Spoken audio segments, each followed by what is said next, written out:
Bienvenidos a el Chuco Sportscast con tus anfitriones MarkTep25 y RedMT25. ¿Qué pasó, mi gente? It's MarkTep25 otra vez. Bienvenidos a un otro episodio de El Chuco Sportscast, episodio 25. Look at us, way. We're freaking, quarter century and shit. That's awesome, man. But the thing is, the most important thing that is going on right now is that this is our premiere and debut on Spotify Greenroom. It's a chatting app where you can pretty much chat with people all over the world about anything, sports, music, you name it. So this is kind of a fun experience for us. We kind of did an experiment yesterday, kind of recording through Zoom for the video and Greenroom for the audio. And I actually posted that video. At some point, I'll post a link in the description. But also at this point, I'm going to have people give us, pointers and advice on what we should do in the future, porque necesitamos ayuda. We need a little help trying to grow this. So hopefully we get this situated. Pero ¿qué pasó, Mario? ¿Cómo está? Grand, bro. Man, tranquilo, man. This is definitely something that I'm excited about, trying different avenues of how to get our podcast out there. So this is cool. I mean, I know you've told me about Locker Room for the longest time, and then now that, Spotify has bought them out, messing with this a little bit more, it's actually kind of nice. So I'm looking forward to doing more of this, making this a thing for us. So yeah, I'm excited. This is cool. Yeah, and right now what I'm just going to say at least is pretty much when we do start to get people in the room and have people ask questions later on, I'm just going to set the ground rules ahead of time. Necesitamos las reglitas so we don't freaking get out of hand. So when we do pull you up on stage, we're just going to limit it to 2 questions per person. If you're not speaking, please mute. Be respectful of others. So no trolling, and just, overall have fun, because this is a fun experience for all of us. But the one thing I want to talk about first is pretty much how Green Room is, as opposed to Locker Room. Kind of the pros and the cons. As far as Green Room is concerned, it's a pretty nice app, especially now that it's expanded even more worldwide. We didn't have as many people of different nations. It was kind of lacking in diversity of that nature, but Spotify kind of brought out a lot more people. You got people from Thailand, India, a bunch of people, and it's so amazing to share the world with people, and especially to talk sports if they're interested in certain sports. And I again, all of this is a learning experience for all of us, because I want to grow this community. I want to learn from you all, because again, no somos perfectos. We're not perfect. If I need to learn something from y'all, I'm more than willing to listen, just so long as it's respectful, But yeah, as far as the differences, there's a wider audience now. There's a lot more rooms. As far as some cons to Green Room, there's just, there's been this whole issue with gem farming. And I know a lot of us has spoken about this before, and they've actually updated that. So there's now a pro in this. They've updated it to where you're not getting gems every 5 minutes. It's every 30 minutes or so, which is all well and good, because not everyone's just focusing on spamming the gem button. Because when it changed to Spotify Green Room, everyone was just spamming the gems. Everybody get gems. Everybody get gems. People were here for 3 days and already had 10,000 gems. And here's the thing about it, guys. We shouldn't focus on that. The gems are all well and good. It's kind of something to kind of prop each other up, a little applause and stuff.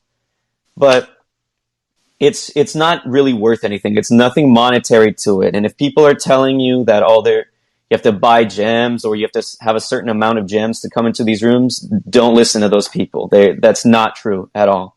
We are here to to talk and have fun. We're not here to belittle people, because that's classist as hell. We don't do that shit here. We ain't about that. So, yeah, you're more than welcome to chill with us anytime, listen in on us, and we're also willing to, talk with y'all. And as far as the thing that sucks about Green Room now is his Locker Room used to have, the affiliations, and they used to have the sports icons, of the teams that you follow. And now it's kind of a little bit more, I don't know, simplistic, minimalistic. So it's not really the same. Hopefully they bring something like that back. If like, I guess maybe they do something where if you're sport related, you kind of have those. If not, whatever.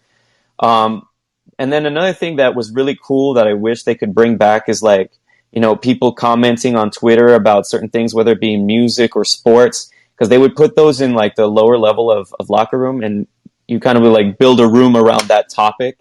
I wish they could bring that back because I think that would be really cool again. Like, it would be a good concept. But that's just kind of my opinions on like, you know, the cons and the pros of green room versus, you know, locker room now. And granted, yeah, there's a lot of people from the other application called Clubhouse that have come into here as well. And it's cool to meet people from other aspects of life because, you know, that's we don't grow if we don't meet other people.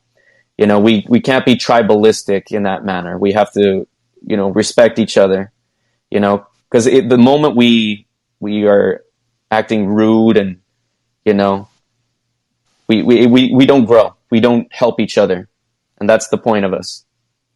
But anyhow, ¿qué quieres decir, Mario?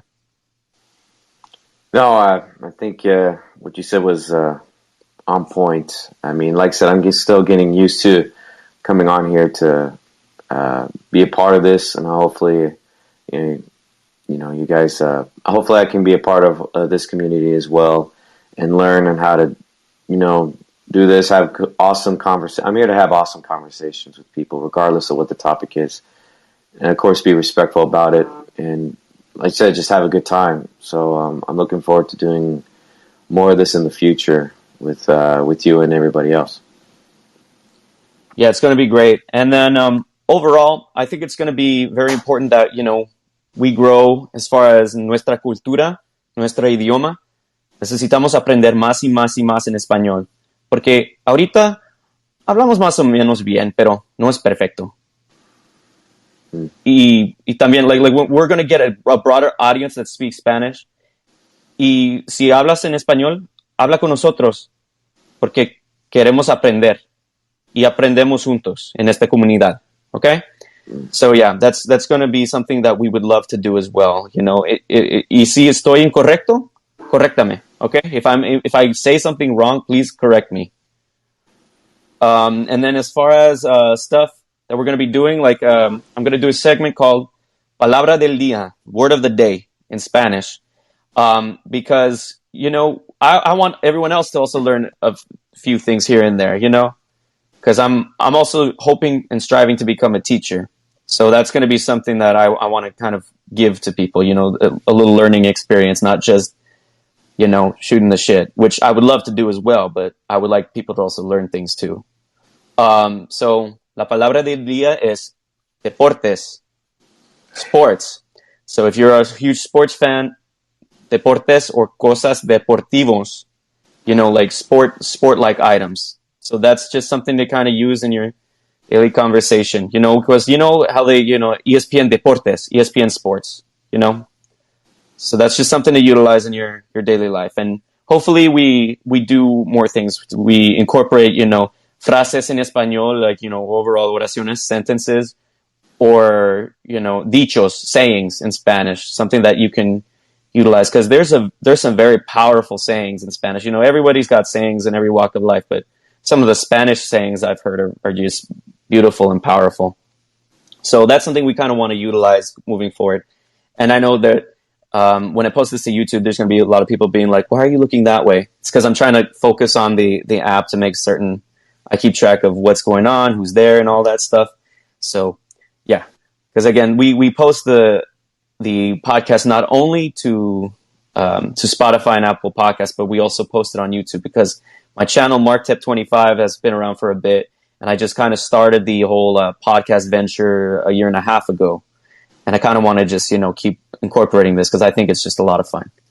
But anyhow, let's talk about a little bit of something we were discussing yesterday on the little experiment room that we did. You know, the whole talk around, because we're also Dallas fans, like everything Dallas, you name it, Dallas Mavericks, Cowboys, FC Dallas, Dallas Stars, you know, the Texas Rangers. We're all that shit. And also we're since we're from El Paso, Texas, we call El Paso El Chuco. It's a kind of an endearing nickname we give it. We also cover El Paso sports, and we're hoping to kind of share more of that within the community, and also just try to give back to our own community in El Paso. We're not living there currently, but we hope to give back to them. So as far as yesterday, we were talking about, the whole issue with the Dallas Mavericks moves in the front office and all of that. Like, at first we didn't realize, because it wasn't really certain who was going to be. Sorry, someone commented before I continue. In what context do I use it's deportivos, with a V. Deportivos. Sports item. I got your wish with Carlisle. It was a sad day. Hopefully bright days ahead for the Mavs. Yet, for deportivos, what is it? How do I utilize that right now? En negocios deportivos, sports business. Something like that. That's how you could use it. Scatty Moses is your name. Nice to meet you, Scatty. But here's the thing. As far as the front office, it's we got our wish as far as a change of the guard. You're right, and I'm not backing down on what I said in the past. Like, we needed a change of the guard.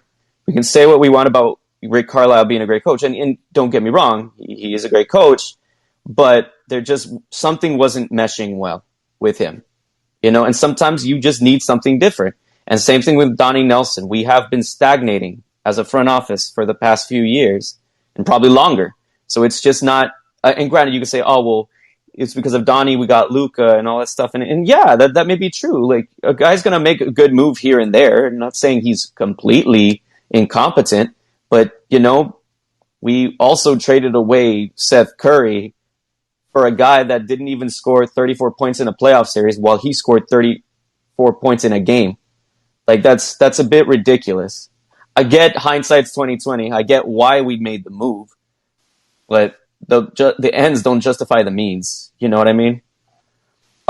So that's just kind of how I see it there. And as far as Jason Kidd, I'm not too fond of the fact that we got Jason Kidd as the coach. For many reasons. You all know the reasons. We discussed it a little bit yesterday. Like, he just doesn't have a good history as a coach, and he also has domestic violence history.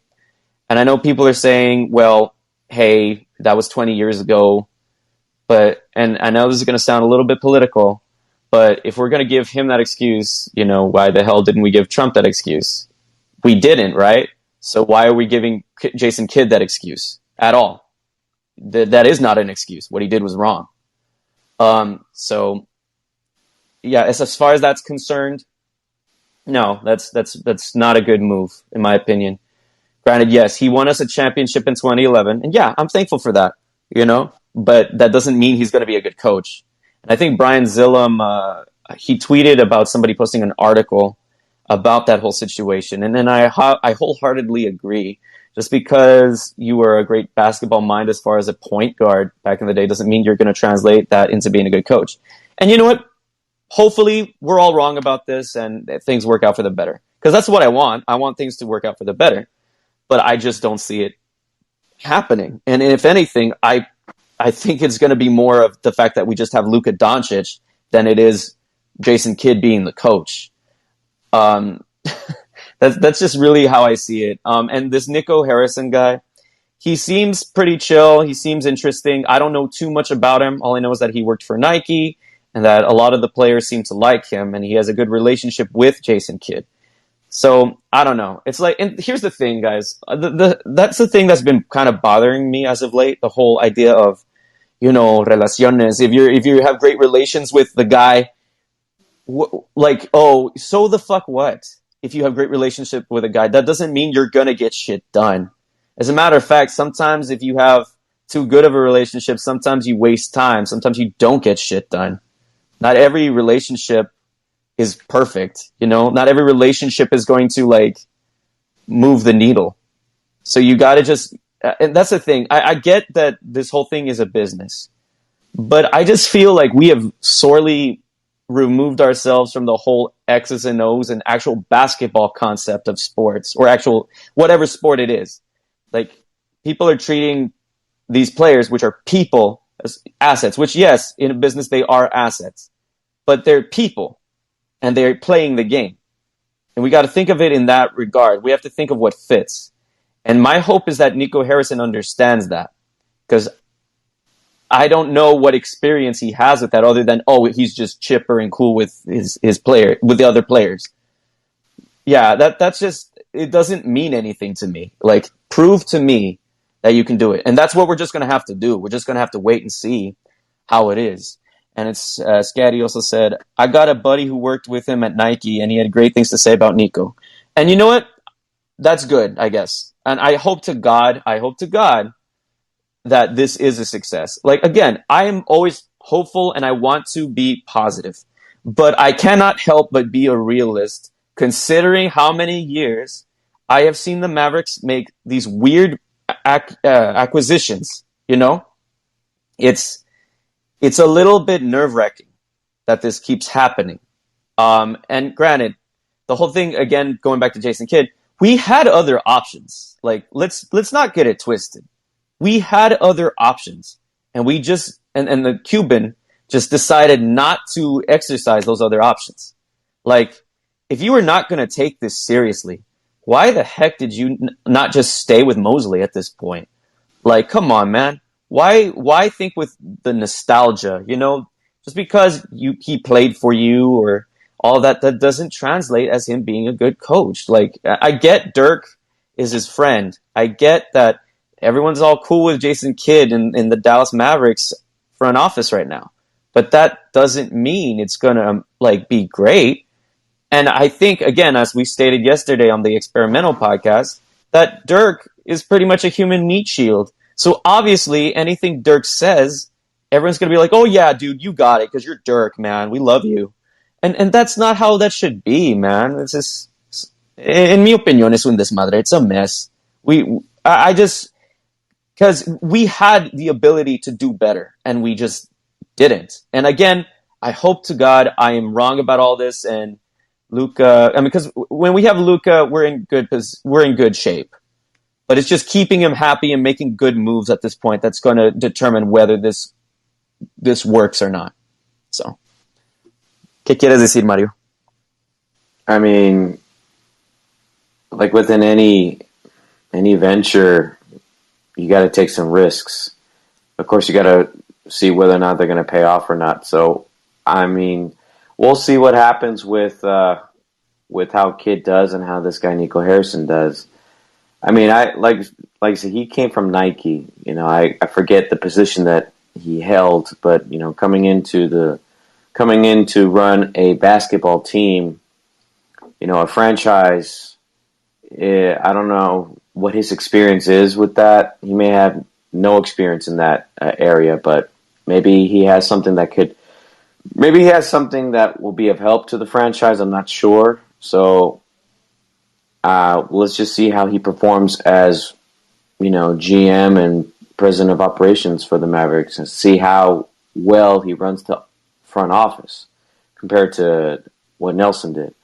And then with Kidd, like I said, you know, I have a lot of respect for Kidd for what he did as a player. You know, he left his mark on the NBA. You know, finally won a title with Dallas, and I'll never forget that. I'm glad he did. I wish he had one more, but hey, you know, it is what it is now. As far as the coach goes, you know, seeing what he did in Milwaukee, it wasn't all that great. Maybe Milwaukee was just not the right fit for him as a coach. Maybe the pieces he had at the time were just not good enough for him to work with. I don't know. We don't really know, but he's with us. He's with Dallas now, so we got to give him a chance to see improve his worth here, you know. And like I just hope he doesn't. Sorry. Right. No, it's like we gotta, instead of looking him at a former player, because he's not a player anymore. He's now a head coach. So we gotta be able to look through it through that lens, from that perspective now. So, like I said, I think Luka is just amazing. He is a badass in every way possible we've seen in a long time, especially coming to this franchise. But I think that, Kid coming in as a coach, I believe he could be of benefit to Luka since, he was one of the best, assisters and playmakers and stealers in the NBA. So maybe he can learn a little bit more. Maybe Luka can learn a little bit more from Jason Kidd. I'm not sure much more he can learn from because he's already badass, but, every little bit helps. So I'm just going to take it with a grain of salt with Kidd and just see what happens this next season. Because everyone was pretty excited for him to come aboard. Cuban seemed pretty excited, but like I said, a little bit like you've been saying, he's got to prove his worth and show it as far as results go. His record isn't horrible, but he has a few more losses than wins, and I think that he needs to improve on that. He's below 500, so he needs to. If he really wants to make it happen, he's got to go the extra mile. So we'll see what happens. Well, in that article, dude, that I kind of looked at, he's very stubborn, and I just don't see him being the kind of coach that is willing to work with his players. I know people like him as a person, but that doesn't translate as, oh, well, I like you as a coach. That's everybody likes people when they're out of work rather than when they're in work. I don't think. And Rick, we don't even need to talk about Rick anymore. Although I'm a little pissed that he suggested Jason Kidd at all. Like, screw him for that. He suggested Jason Kidd? Yes, dude. It's like, dude, shut the fuck up. You're not even here anymore. Why are you talking?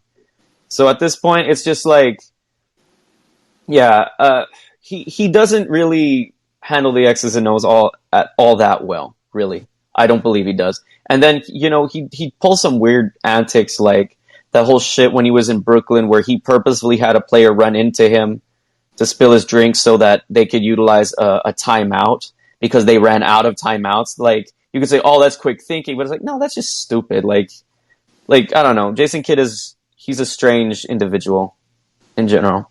I hope that things turn out for the better and that, maybe there are positives to Kidd.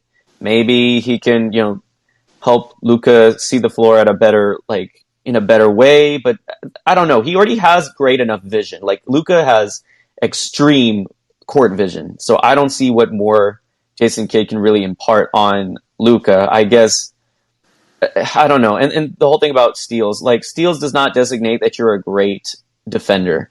Like, Luka is okay, he's improved there, but that he's still not where he needs to be. But again, you can't really blame him for not being a great defensive player when he's sharing the load on, like, he's pretty much carrying the load on offense.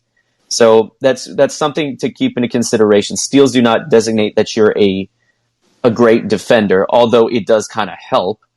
But maybe Jason Kidd will help him see things better on the defensive end. But that does, again, it's just really, there's a lot of questions more than answers as far as Jason Kidd right now. Especially when we had so many other options. Right, I know. It's something to think about, for sure. Oh, and then just in general, dude, Mavericks Twitter has become very, I don't know, man. It's been weird in Twitterland with the Mavericks. Because everyone's all like, oh, well, Damian Lillard wanted to play for Jason Kidd, and Nico Harrison is cool with Damian Lillard too. It's like, that doesn't mean shit. That's just because they're cool with Damian Lillard doesn't mean he's going to jump ship from freaking Portland just to go play with the Mavericks. Like, that's not how that shit works, And if anything, he wanted Jason Kidd to go to Portland. So why the hell are we talking about this? That's the thing that's so stupid to me. It's like everyone's trying to grasp at straws now just to make this whole situation work. And it's like, dude, with what assets? What are we going to get for Damian Lillard? Like, are you going to get rid of Tim Hardaway Jr. and Kristaps Porzingis to get him? Because that's probably what's going to take, and probably a few other picks and assets. That we're not going to get Damian Lillard like that. If we somehow do, then I'll shut my mouth. But nah. no creo que es posible, güey. No creo que eso es posible. I know. I mean, I I still think that getting rid of Hardaway would not be a good, wise decision. I really think he still has a lot to offer, and there's things that I feel are fixable with him as far as consistency goes. So I think you should keep him. I really believe that you should keep Hardaway. He's great. It's just he needs to find the consistency and just make sure that if he gets hot, he goes for it. With Porzingis, I'm not sure. I believe it's still fixable with him, but he really needs to be more aggressive. We've talked about this before. He needs to be more aggressive on the floor. Like I said, he's listed as a forward center, but as tall as he is, he should be bullying people around to get into the paint and score, but he's not doing that. It's like either he needs to bulk up and get stronger, or he needs to be moved just to a forward position and do more, try to get into the paint if you can, and then do more mid-range jumpers and all that, because he's still trying to put up too many threes. It's like, bro, I know you're 7 foot, but yet, like, I kind of feel like he's trying to be like Dirk. It's like, look, you're not Dirk. You need to focus on what. To say that in Mavericks territory is a bit of an insult now to even compare him. Yeah, but think about it. But think about it. He's not the same person. If he wants obviously. Right. So, I mean, if you want, now that Dirk is there in a, mentor role, you can ask him for some pointers to try to how to get better as a shooter, especially when it comes to, long range shooting from 3-point range. It's like, I can get that. I don't know, dude. For a guy his size, he's a very good 3-point shooter. It's just the issue becomes aggressiveness. Is he aggressive enough? No. And also just that's a no. And that's the thing. For a guy his size to not be posting up smaller defenders, even if you don't like why fade? Use your length, dude. Like freaking do a hook or just kind of just toss it over the player instead of freaking fading. What's the point of that?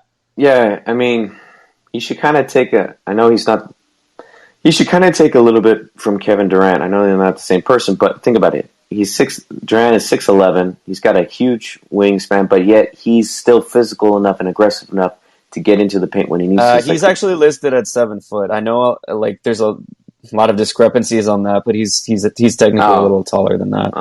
I've seen 6'11", so that's okay. But still, it's like he needs to look at people like Durant.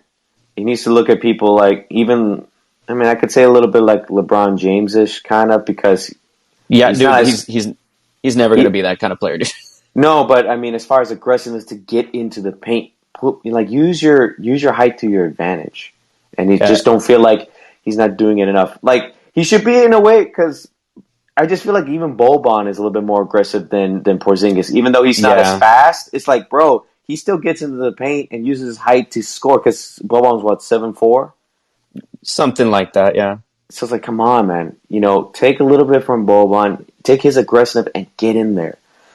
So that's my deal. But I believe he that is fixable too. But he really needs to want to get there.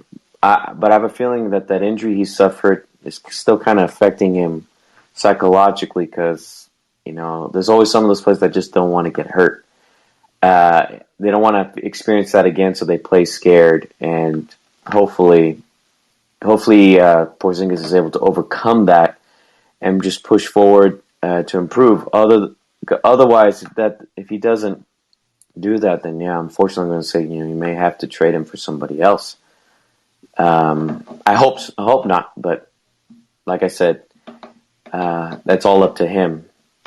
Yeah, in the end, it is definitely up to him, and that's my hope. Again, is that he performs well, but it's not looking very good for him in general. So as far as that's concerned, there's just a lot going on in the Mavericks world, and my hope is that everything just falls in line. But again, it's all going to amount to what they do in free agency and all of that. That's what it's going to amount to. Otherwise, I don't know what else is going to happen. But yeah, let's kind of move on from that, Mario. Let's see. Do we got any stuff to talk about as far as on the El Chuco front, on the El Paso front? Well, yeah, there's some things to talk about. It's very, it's nice to see in the sports world back home that a lot of people are staying involved and doing some great things. Let's see if I can share with you what I've come across. Oh, I'm sorry about that. sounded like an earthquake for a second. No, it's my phone, my calendar. So as you can see here, fellow UTEP grad Tony Amusan in track and field, she's shooting to qualify for the Tokyo Olympics, and I find this very, very. This makes me happy to see. For those of you who don't know, my alma mater, University of Texas El Paso. They're really well known for track and field. We have a very strong and awesome track and field program, and if I remember correctly, we hold about 26 national titles. Yeah, 26 national titles in Division 1. 26 Division 1 national titles. It's awesome to see that. I mean, I know other sports, we have our one title for basketball, and it's still a work in progress for a lot of the other programs to try to push to get to that level, but I know it'll get there. But yeah, track and field's where it's at for us. So it's nice to see a lot of them, shooting for this because they're very capable. Especially, Toby here, she's like I said, she's from Nigeria. Says two best times this year for her, 4th and 5th best all condition times in the world this season. That's actually pretty good. She's holds record of 12.44 seconds. This is, I believe, the 100-meter hurdles, I believe, and that's actually pretty good. I'm not going to lie. So I wish her all the best to represent not only her home nation, but represent UTEP and El Paso like that, because this is a great opportunity for a lot of people, especially after this pandemic. We all know the Olympics was supposed to take place last year, and for it to be postponed to this year, I pray that those of you that are trying out, that were waiting for this opportunity, I wish them all the best, because this is a wonderful, wonderful opportunity to gain some recognition this way in their life. So this is great. So we got that. I wish her all the best. Yeah, we all wish her all the best, and it's a golden opportunity for her. And shout out to her home country in Nigeria, and we wish her all the best to compete and get into the Olympics. Yes, and this other article here. We also have a Paso native also shooting to make the Olympics through the trials. His name is Brian Barraza. He's a Franklin High alum, and he's also in track and field, he'll be going into the first round of the 3,000 meter speed chase. The steep chase, yeah. Steep chase, sorry, speed chase. the steeple chase. That's going to be pretty awesome, So he apparently he went to University of Houston, now trains in Boulder, and that's awesome that we're going to have like an actual like native El Pasoan competing. And we've had some in the past, but it's just one of those things that you don't always hear about. I mean, especially because they used to really highlight that when we were back home in El Paso, and now that we're not home, we don't really see who's there. But it's gonna be great, man. Like it says that his steeple chase time of it says 8:24.39. So is that 8 minutes 24 seconds, or is it? Yeah. Okay, yeah, there we go. Yeah, because it seemed a little strange the way it was written there. So yeah, run last month in Portland was 9 seconds better than his pre-2021 personal best and demonstrated that he put the odd year of 2020 to good use. So that, I mean, it's good to see that, that all these people are kind of persevering through all the weird situations that occurred within, the pandemic and all of that. So I'm glad to see that for them. And yeah, a lot of these articles that we're reading from are from the El Paso Times, just, hometown, periodical and all that. And let's see. So Franklin track. Wait, did he also coach Franklin's team at one point? What is this? It says he was doing a remarkable summer for Franklin track, which last week produced 2 NCAA All-Americans in UTEP pole vaulter Pablo Benavides and Texas A&M. I'm currently in College Station. 4x400 relay runner Amajua Etiwe. Nice. But that's awesome. Some more Franklin alums doing some remarkable things. I mean, we're from El Paso High, but we'll represent all El Paso schools. That's not an issue. We represent the city at large. Yeah. Toda la ciudad. Yeah, of course. Got to. Mucho orgullo. Yeah. And then as far as more UTEP sports, our new head coach for basketball has hired the rest of his coaching staff. So I'm really excited to see what the new coaching staff for UTEP basketball will be like. I mean, let's see. So our head coach is now Joe Golding, and he comes from Abilene Christian University, who had his history was he had taken them to the NCAA tournament several times in the last few years. So this will be definitely a step in the right direction. We need someone that will get us into the tournament and hopefully far, because a few times that we've been able to make it just doesn't happen. And I think. Wait a minute. I just read this right now because I'm reading this as you're scrolling through it, Mario. Does it say that Earl Boykins is now on the staff? Yeah. Earl Boykins. Wow. He was one of the shortest players in the league and in the NBA. Yeah. So, yeah, and you can see, I know some of you all can't see because you're on the Spotify Greenroom, so you can't really see the imagery. But dude, he looks really freaking short. I'm an inch taller than Earl Boykins. That is crazy, man. He's at 5'5". So I mean, but obviously he kicked my ass. So I mean, Earl Boykins, to know that he's coming to coach here. He played in the NBA for 15 years. So it's because I think, who did he play for? I remember watching him. I mean, he played for quite a few teams. I know he played for the Bobcats at one point. Yeah. Now I look at him. We don't talk about them anymore, though. Oh, yeah, that's right. I forgot about that. But so he's a part of the staff. We also got top assistant Jeremy Cox and assistant Butch Perry. Pierre. Pierre. Sorry.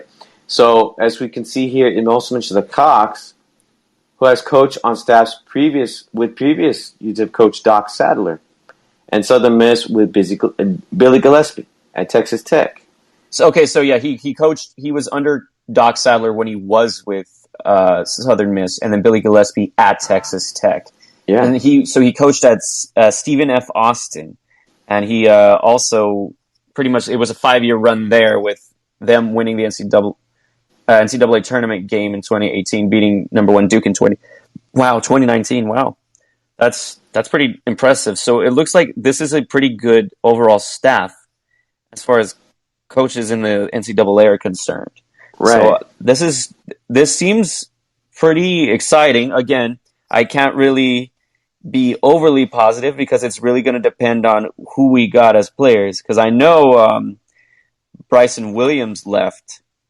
He transferred, and Bryson Williams was one of our best players. It's so frustrating because I was a huge fan of his game, and he was just looking to come into his own. I mean, I know he struggled a little bit in the tournament game, like the Conference USA tournament game that they had. And and also no, it was against Kansas. Yeah, their last game of the season was against Kansas, and they struggled. He did well in the first half, and then he struggled the rest of the game. And yeah, that was just a disappointing game because the Miners actually had them for a good amount of the game, and they just blew up at the end. I mean, but then again, that just seems to happen all the time for UTEP. So hopefully that changes. Hopefully that changes this year. This seems like a very good overall coaching unit. So I'm excited, but again, I gotta be a little realistic. So let's just hope that everything turns out well for the UTEP Miners this year. And it needs to happen. No doubt about it. It needs to happen. I mean, this guy Cox, it says that he won the NJCAA National Championship in 2006 as a head coach for Arkansas Fort Smith. So nice to see what he can bring. I know it's junior college, but hey, that counts as something. Yeah, I mean, it's a winning mentality, and a winning culture is still a winning mentality and a winning culture. So you can't dismiss that. So, but we'll see what happens when the season does occur for the NCAA. And again, I wish nothing but the best for UTEP.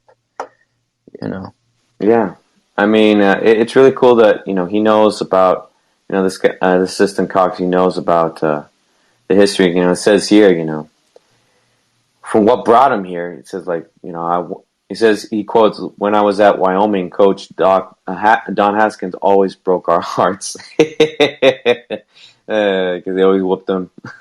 He said, "I always wanted to coach at UTEP. I understand the '66 national championship. I talked with Doc Sadler and Billy Gillespie, and they were always about El Paso, UTEP. It is an honor. I understand the '66 championship very well.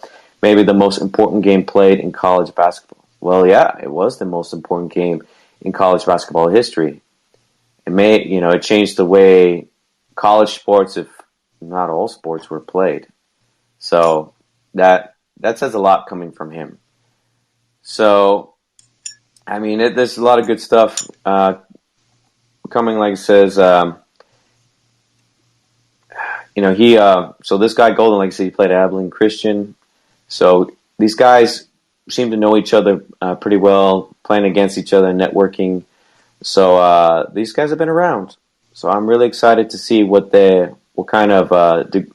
degree of discipline and urgency and just mentality to win, determination to win, because we need to bring that definitely back to the Don Haskins Center, man. It really needs to happen because I know I've seen greatness. I've seen great teams, and it's just been way too long. I haven't seen a good team in 10 years. So I'm really excited to see what this coaching staff will bring to the basketball program.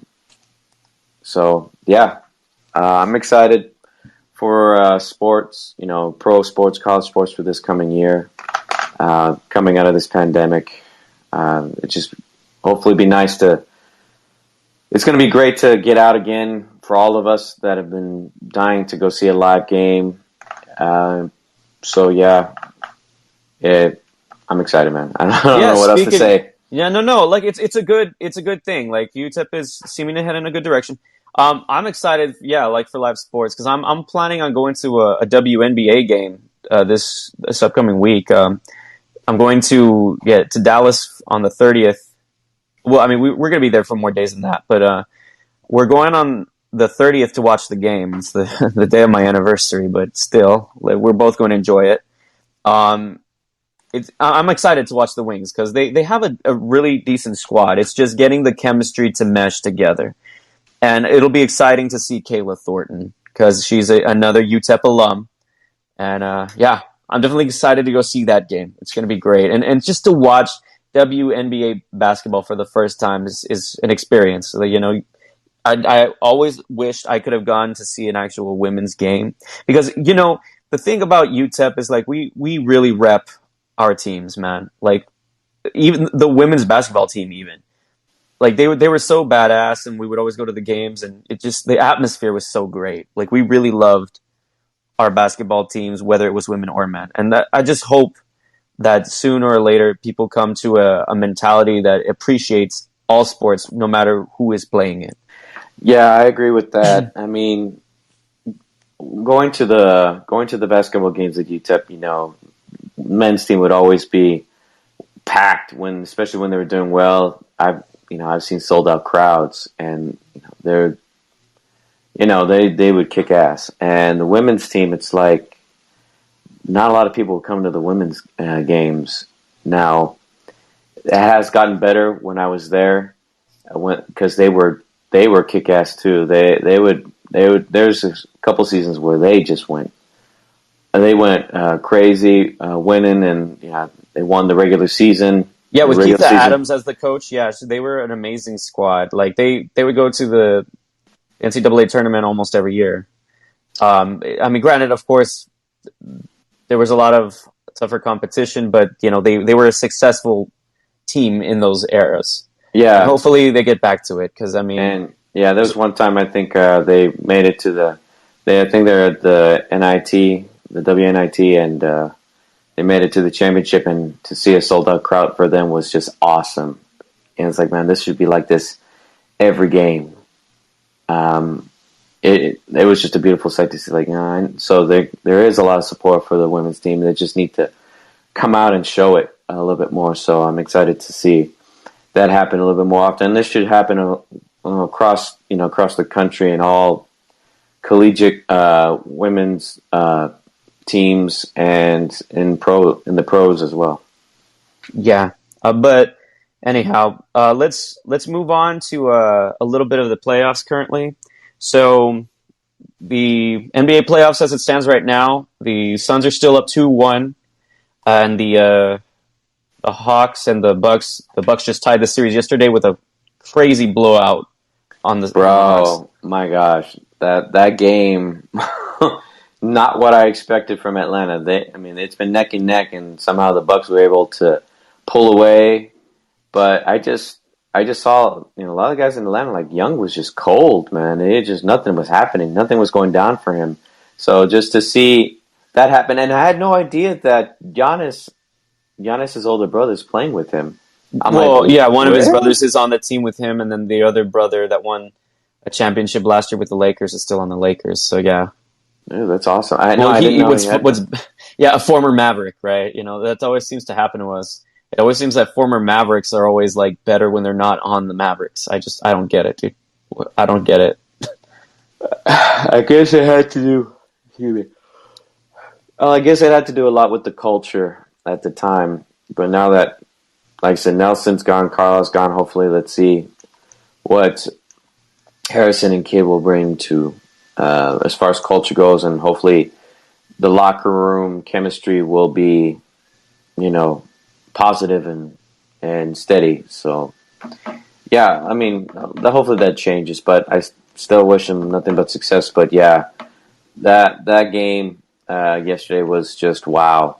Now, as far as for the Clippers and Suns, I know we can't count the Clippers out yet because they're a good team. Paul George came alive. It's like, dude, that's what we need to see from you in the playoffs a lot more often. But but these past few games, he's been like carrying them. Like they don't have Kawhi Leonard. Like I know, but like you said, as far as consistency in the playoffs in his past, this is what we need. You need to keep that up. Is what I mean. Yeah, of course. Because with Chris Paul coming back from COVID protocol, 11 days, it seems like, I expect him, he would have been well rested and still been able to train. But if protocol kept him from that, I can understand. Because he was just cold, man. He couldn't get anything to go down. And then him and Booker both, it's like, nothing's falling for them. So their Clippers were able to pull away with the win and tie the series up. So, it's 2-1, sorry. So, yeah, and that's the thing. Like, and it's, on the flip side, I know everyone likes to give the Clippers shit and all that, which, I don't know. Like, why do you all shit on a team that's finally turned it around? Like, I don't know. But, yeah, I'm just glad. I don't know either. I'm just glad the Clippers finally got like a win in the conference championship. So that's something, it's nice to see that. Because I didn't want it to be a blowout. I mean, because I was expecting it to be that without Kawhi Leonard. But I'm glad that Paul George and Reggie Jackson stepped up to give them that win. But I don't know. It's like at this point, I'm very conflicted, and I think we might have said this on a previous deal or something. And no me recuerdo, pero I hope that Chris Paul wins a ring, man. Like I that's my hope. Like, and it's crazy, dude, because you like when we did our predictions at the start of all this, you were like, "Oh, the Suns are gonna win it all," and I'm like, "You gotta be fucking kidding me, man! In serio? The Suns?" And I mean, and again, it's not to say that I thought they were bad, but it's just like they were up against LeBron and AD and all that, but I guess of course hindsight's 2020, and then the injuries occurred. But again, even if the injuries had not occurred, I think it still would have been a pretty close series, and probably maybe the Suns still win it. I don't know, because they just wasn't a Vogel just kind of had a lot of weird rotations in the end there, so I can't really state that they would have won it. It's possible though. But then after that, yeah, they just look like a complete team, and it's amazing to see like Devin Booker, like, and not that he was always bad, because I just watched a video from TSO Sage yesterday about the whole idea about empty stats, because that's been a huge discussion for the past couple of years, with especially in regards to Trae Young and Devin Booker, that empty stats are a thing. Like they put up all these great numbers, but in losing efforts, so it's empty. And at this point, it's like, yeah, how can you really say that about a superstar when he's the one doing everything in his power to will this team to win? You can't say that. Like that's a very unfair assessment. It's like when Luka would put up triple doubles in losses. Oh, those are empty stats. It's like, I mean, it takes a lot to get your team to make shots. Like to have 15 assists. Like it's not like he's being a freaking ball hog. And he's not being inefficient. It's just they're just not hitting every shot. He probably could have like fucking 20 goddamn assists if they would make their shots. I don't know. It's I don't know. We can't really fault players like that for having stats so good but then still lose. I mean, because look at LeBron in the 2018. It was 2018 finals. Like he put up 55 goddamn points, and they still lost. But it really wasn't his fault, dude. He was freaking exhausted by that point. And that's the shit that pissed me off about Skip Bayless when he said that. That was not called for. Skip. Oh my gosh. Porque ese güey es un pendejo, güey. Es un pinche pendejo. Because he doesn't like, I guess it's because he doesn't like LeBron. I don't know.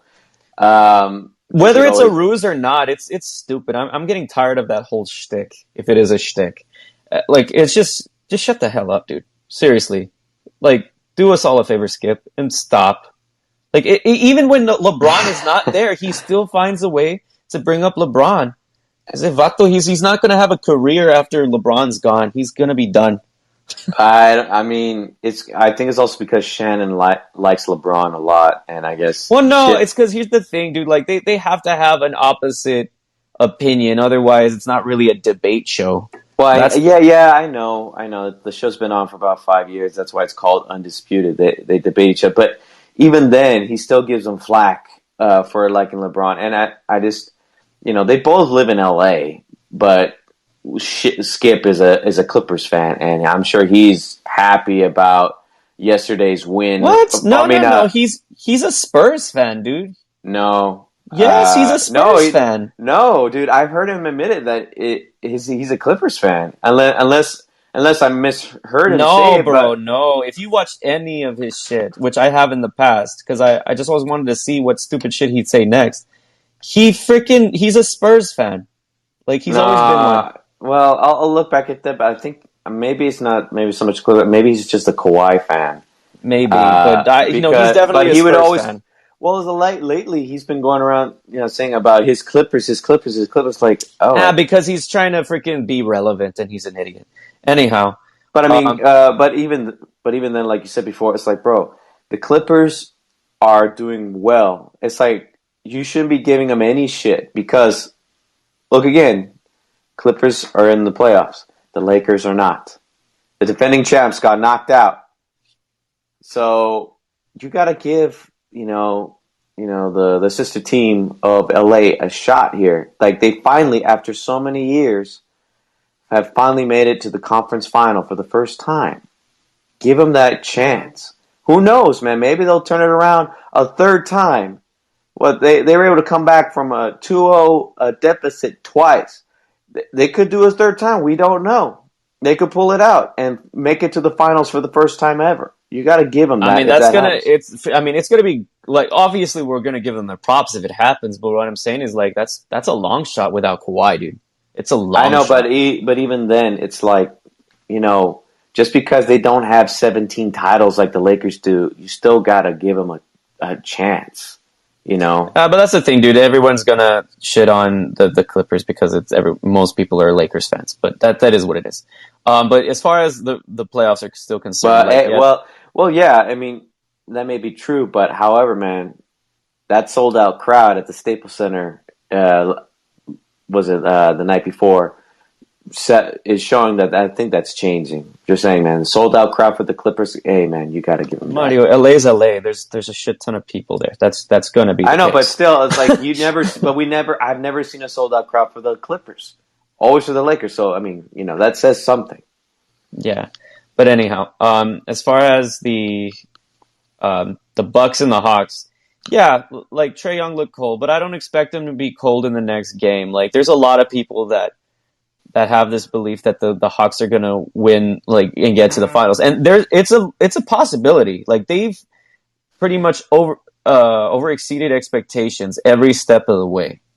So es posible. Esos vatos, dude, tan chingones, dude. They're a good team. Bro, claro que sí, bro. I mean, they're, like I said, they're no scrubs. I mean, both teams are good. So I have a feeling. I don't know if I said this in our predictions, but I think there's a good chance that series could go to 7 games because it's gonna be tough now with the Clippers and Suns. Oh man, I could see that going to 7 games as well, but I believe the Suns may pull it off in maybe 6. I don't know, but because I don't think Chris Paul and Booker are gonna stay cold. No, Chris Paul's going to get back into the room and he's going to shoot lights out again. That's what I believe. Yeah, but also he just distributes the ball so well. Like, he gets his teammates involved and puts them in their spots. So the only key question right now is Cameron Payne, because he injured his ankle. I don't know how bad it is. Maybe you all in the chat can let us know. If for some reason the chat has kind of been a little silent and stagnant for a bit. But overall, I think the Suns are going to win. I think they're going to win in 5. I think, because Paul George can only do so much. Reggie Jackson has been really good in this playoffs, but I don't expect him to be consistent every time like that. But we'll see. My hope is, again, I'm really hoping that the Suns do make it, which is kind of blasphemous coming from Mavs fans. But I want Chris Paul to win a ring. Like, it would be nice for him to win a ring. Yeah, it would be. 36, it's like he's got to try to get a ring somehow. It's just I'm kind of torn because I like both the Suns and Clippers since they've never won a title. I'd like to see either one of them win a title, but maybe more. But I'm kind of, part of me's been kind of going towards the Suns a little bit more because of Chris Paul and just seeing how they were labeled the underdog from the beginning, and it's like, you know what, I'd like to see them go. So, yeah, I mean, overall, in general, the Bucks, they really just put the Hawks in their place yesterday. I cannot, like, it's kind of crazy when people just go off like that. Like, I mean, I know Giannis didn't have a super great game, like, but he still was pretty efficient. I think he was like 11 for 18 or something of that nature at one point. He was killing it. And then, yeah, pretty much up by 40 for the remainder of the game. And up by pretty much a 34-point blowout at the end of it. Weren't they up by as much as 50 at one point? I think it was just 40. Okay. I could be wrong, but I think it was just a 40-point game. But even then, that's crazy.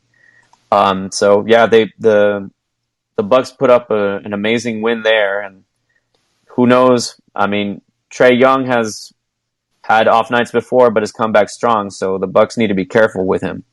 You can't count Trae Young out at all, because he's proven everybody wrong time and time again. So that I think this, you're right, may go to a 7-game series as well.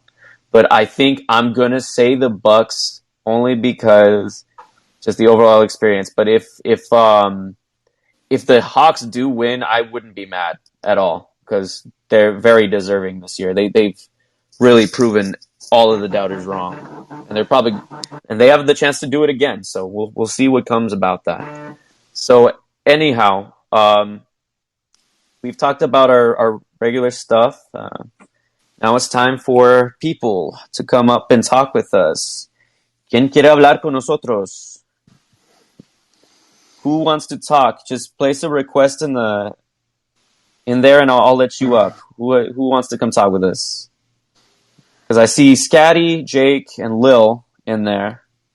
So I don't know if anybody is interested. Let's see real quick. Let me try something. A ver. Let's see. Let me pull somebody. Let's see Scatty, because he's been waiting in here for a bit. Would you like to come up and talk with us, Scatty?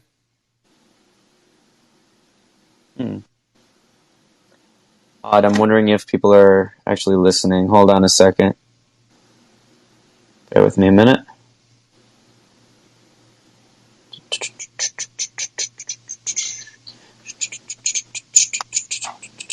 Sube la música, sube la música. Sí. A ver, hold on. Let's see, I have pretty much reset this a bit doing the good old airplane mode deal. So let's see. So does anybody wish to come speak with us or ask us questions at all? Huh. Seems odd. I guess not. Yeah, that's very interesting. Okay, I guess we could continue talking a little bit, and maybe we can get people to come in and speak with us in a little bit. It's not a problem. Yeah. But overall, I'm just really excited for this week. And you know, we should definitely transition the podcast into being something that's not just specifically sports, because, you know, a lot of other YouTubers and podcasters I've seen also talk about other aspects of life, you know, and we're gonna try and implement more stuff, hopefully. But yeah, we can do separate segments. Label something else. Yeah, I mean I've been trying to focus on doing a little segment I call Charlando con MarkTep25. You know, just something where people can just chat with me about anything and kind of utilize that. I did that once before and posted it to YouTube as well. And hopefully we could get to do more stuff, you know, because I would like to just shoot the shit with people and learn from more people. So let me see. Let me invite a few people. Speaking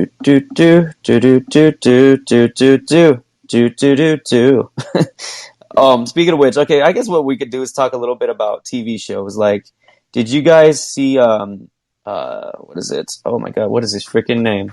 Not Xandar. What's his name? MODOK. Did you see that show, MODOK? No, I don't even know what that is. It's okay. So MODOK is a Marvel character. He's a bad guy. He's pretty much this pretty much floating head with like little arms.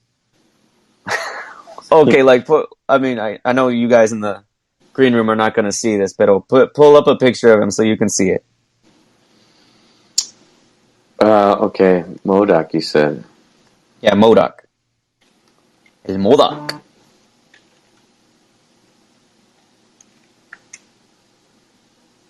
Con la cabeza gigante. Let's see. I don't know if I'm spelling it. Wait, how do you spell it? MODOK. MODOK. Oh. Because it's an acronym for something. I forget what it is, but it's... Because, again, I'm not a huge MODOK fan, so I don't know lore about this? Whoa, okay. Yeah, MODOK has been like in Marvel Universe for years. It's just they decided to make a TV show on Hulu.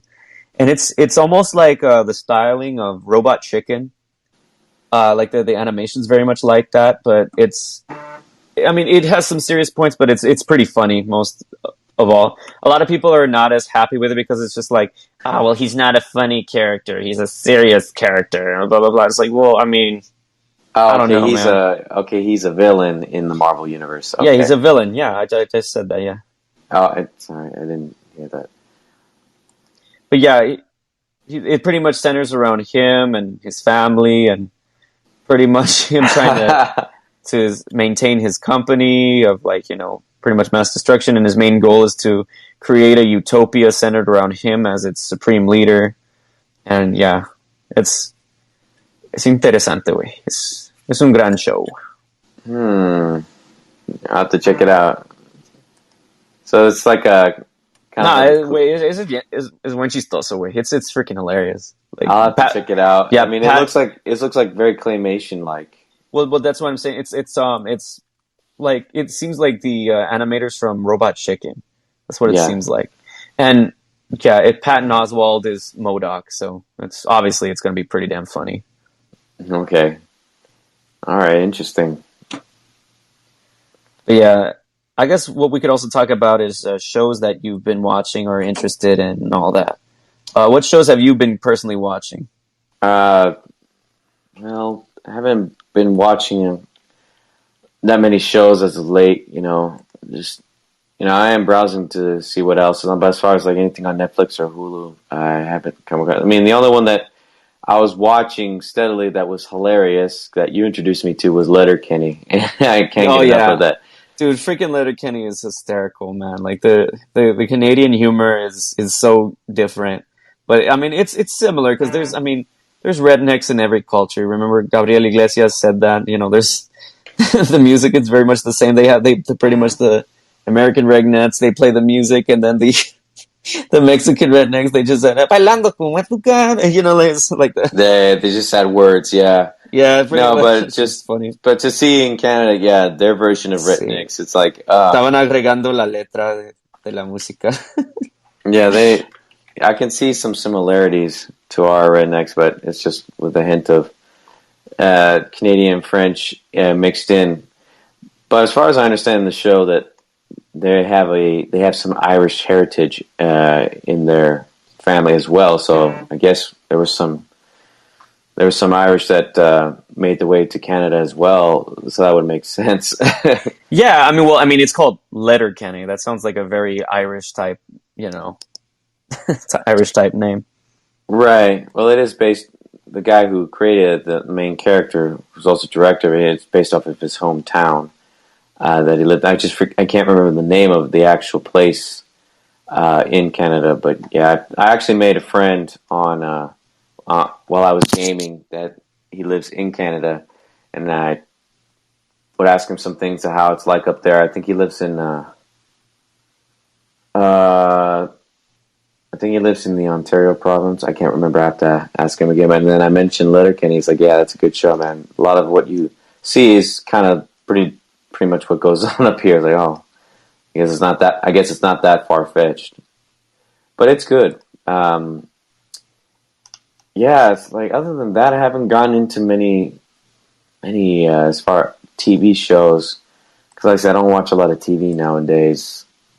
I mean, I do watch, like anime shows that I come across, like, oh, that seems interesting to watch and all that good stuff. But as far as TV shows, no.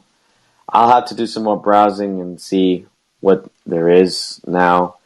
But I don't know, man. It's like when I watch Netflix now, it's a lot of the show, because now they're showing that Netflix is doing a lot of original stuff. They're creating a lot of TV shows through them or movies through them, and it's a lot of those don't look that appealing to me. They don't look that interesting or good. I mean, maybe it's just me. Maybe it's because I haven't watched a lot as of late, but it's just like, I don't know. And then with Hulu, there's some good stuff, but I'm just like, sometimes I guess my mind just like, I don't know what to watch. So. Yeah, I mean, it's definitely, even with this, like, with Spotify Greenroom, just everything in general is very much sensory overload. Like there's music rooms that I go into that I'm just like, holy crap, like this is a lot. And then yeah, it's the same with TV shows because Hulu and all these streaming services give us everything now. Like shows that you probably like, oh man, I'll never be able to see that again. I missed it. Now you can watch that shit whenever you want. Like you don't even have to buy DVDs and all that crap anymore. Remember that shit? We all used to have to buy DVDs just to even have a chance to do that. And it costs like what, $50-$60 for box sets. Now it's like $8 a month and you get to watch that shit like all you want. Like, wait, I was watching the goddamn Thundercats. The original or yeah. The original 80s Thundercats? Yeah. Yeah, dude. Esos vatos dan bien raros, güey. Como lo hablan. Like well, the way you remember, you remember when we used to watch them on Cartoon Network when they syndicated it on Cartoon Network? I thought it was pretty cool. Bringing back a lot of these old shows. I guess maybe Cartoon Network bought the rights to air it or whatever, but it was cool to watch it through that. But now that they have it to where you can watch it online for free, I think it's really cool. Yeah, no, es un gran show, pero el diálogo, güey. El diálogo en este show es estúpido. Like, the way they talk is all freaking robotic. Hi, I am Lion-O, Lord of the Thundercats. Stuff like that. It just sounds so clanky. Like, well, yeah, I guess when it came to... Well, that's just silly, Thunderkit. Well, I don't know. I guess back, in the 80s, as far as, voice acting and then dubbing for, old anime, I guess we weren't doing it as much as, like, say, a lot of other places, like Japan was doing a lot more, so I'm sure they had it down. So yeah. Maybe it was just in its infancy then, but now it's gotten a lot better. Because, growing up watching some old 80s cartoons or anime into the 90s was like, man, this dialogue was not very well done, or the translations weren't well done. So, yeah, I get it. It can be like that. It can be like, the way they approached it can be a bit, maybe, different. Yeah.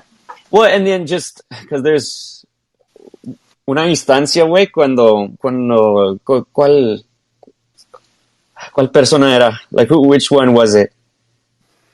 Creo que fue Tigra. And he was like,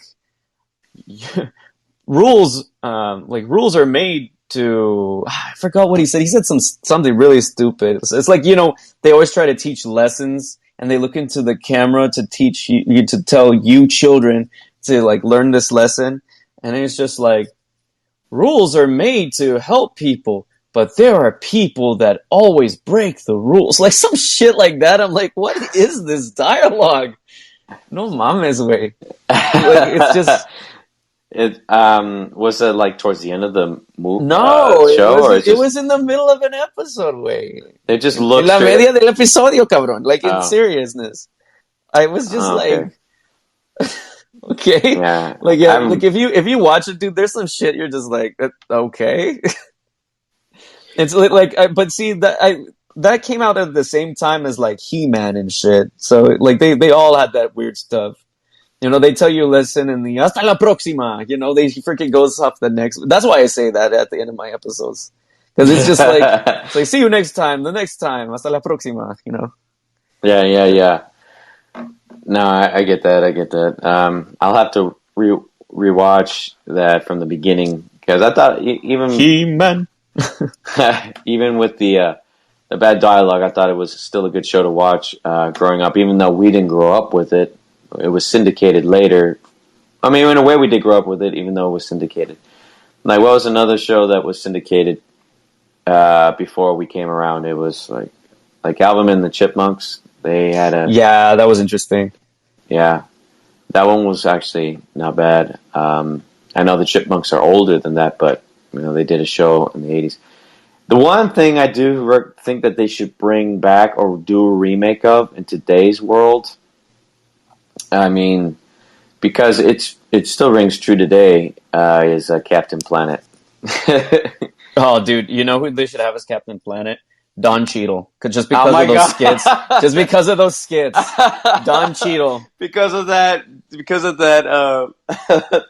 that funny take they did. Yeah, the Funny or Die where he's Captain Planet and he's turning people into trees. Tree, bitch. That was so dumb. Dude, that shit was hysterical. Like Don Cheadle is a freaking pimp, dude. He he's amazing, dude. He's a great actor, man. But I don't know. I wouldn't go as far as calling him a pimp, though.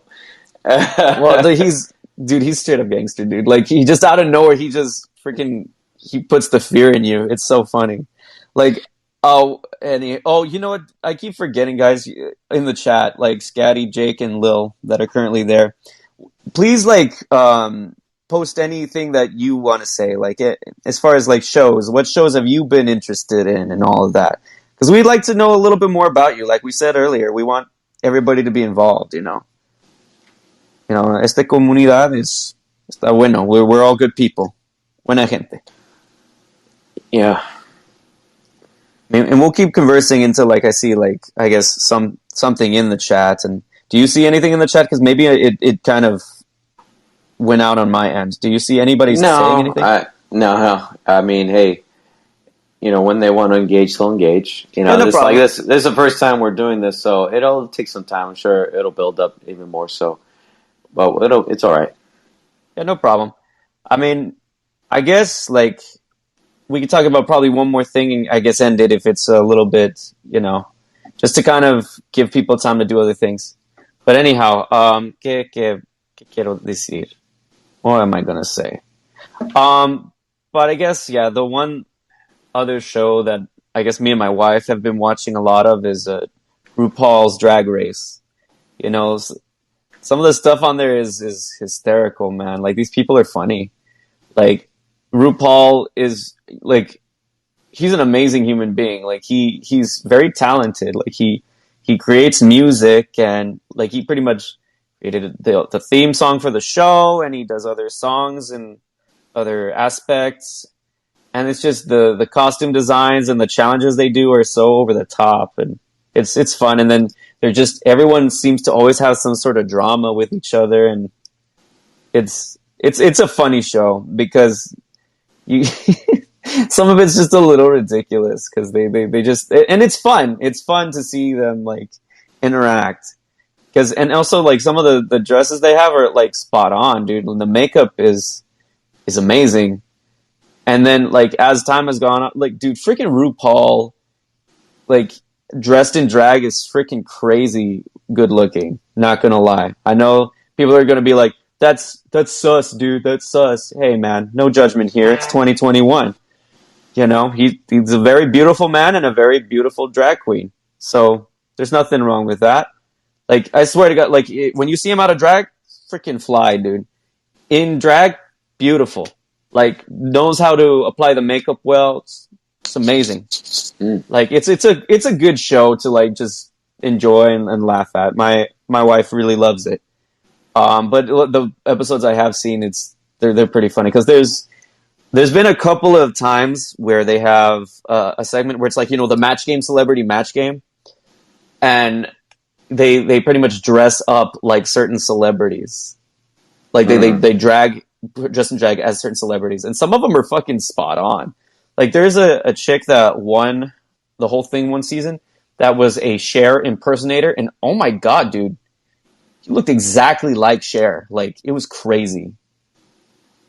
And I was like, dang, I almost can't tell the difference. I really cannot tell the difference. This person probably is Cher, and I don't know it. They matched her to a T, huh? Yeah, dude, no joke, dude. It's pretty amazing, dude. But shout out to the transgender community and also drag queens in general, just the whole LGBTQ community. They've really come a long way, and they still continue to fight to this day. There's a lot of issues still, but the more that they grow and the more that they enjoy life, and the more that we communicate with them and we grow as a community, it's going to be amazing. Once everybody is respected. Because that's what it amounts to in the end. We need to respect each other. We need to hold each other up and help each other succeed.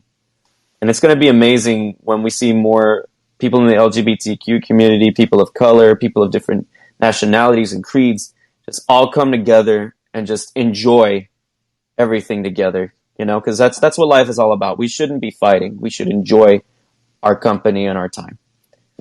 That's really my hope. Mm-hmm.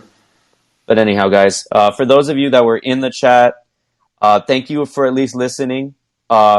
It's great to have people in the chat room, and hopefully in the future, y'all can get to come on to more of our podcasts. We're going to try and do this every Saturday at 10:30.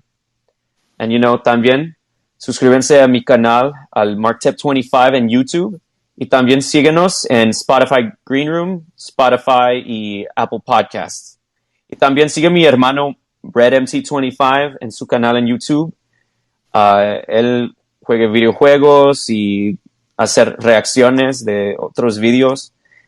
Es un gran tiempo, güey. It's going to be a good time, and we hope you come and enjoy everything that we're doing. So, ándale pues, mi gente.